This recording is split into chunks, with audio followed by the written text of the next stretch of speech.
BHK, 3 BHK, shops, restaurant, supermarket and commercial.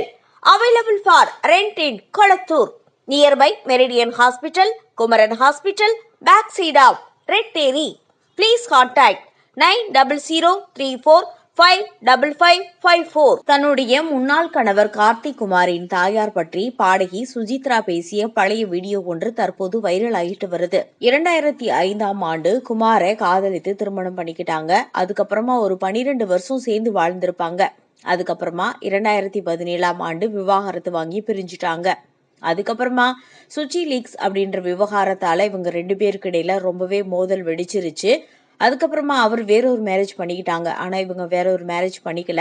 கொஞ்ச நாளைக்கு முன்னாடி அவங்களுடைய முன்னாள் கணவருடைய அம்மாவை பத்தி ஒரு விஷயம் சொல்லியிருந்தாங்க. அது என்னன்னா, தன்னுடைய முதல் கணவர் கார்த்திக் குமாரின் அம்மா சுத்த வேஸ்ட், அவங்க உண்மையானவரே இல்ல, நிறைய ஃப்ராட் வேலைகளை பார்த்திருக்காங்க. அனாதை குழந்தைகளை விற்கிறது உட்பட நிறைய ஃப்ராட் வேலைகளை செய்வாங்க. இதுல இருந்து அரசுக்கும் கூட கட்டு போகுதுன்னு நினைக்கிறேன்.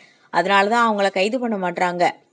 ஓரின சேர்க்கையாளரான கார்த்திக் குமாரை நான் திருமணம் செஞ்சுக்கிட்டதால நான் ஏதோ அமுக்கப்பட்ட கோழின்னு அவங்க நினைச்சிட்டு இருக்காங்க. வீட்டுக்குள்ள திருமணத்திற்கு எதிராக சண்டை போட்டுட்டு இருக்கிறது எனக்கு மட்டும்தான் தெரியும். எனக்கு ஒரு தங்கச்சி இருக்கா. அவளுக்கு கல்யாணம் ஆகணும், அவளோட எதிர்காலம் கெட்டு போய்விடக்கூடாது என்பதற்காகத்தான் நான் இவ்வளோ நாளா நடுத்தருவுக்கு வந்து சண்டை போடாம இருந்தேன்.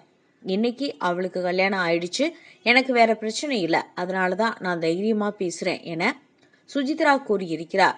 இதைத் தொடர்ந்து சுஜித்ரா மீது கார்த்திக் குமார் கேஸ் போட்டாரு.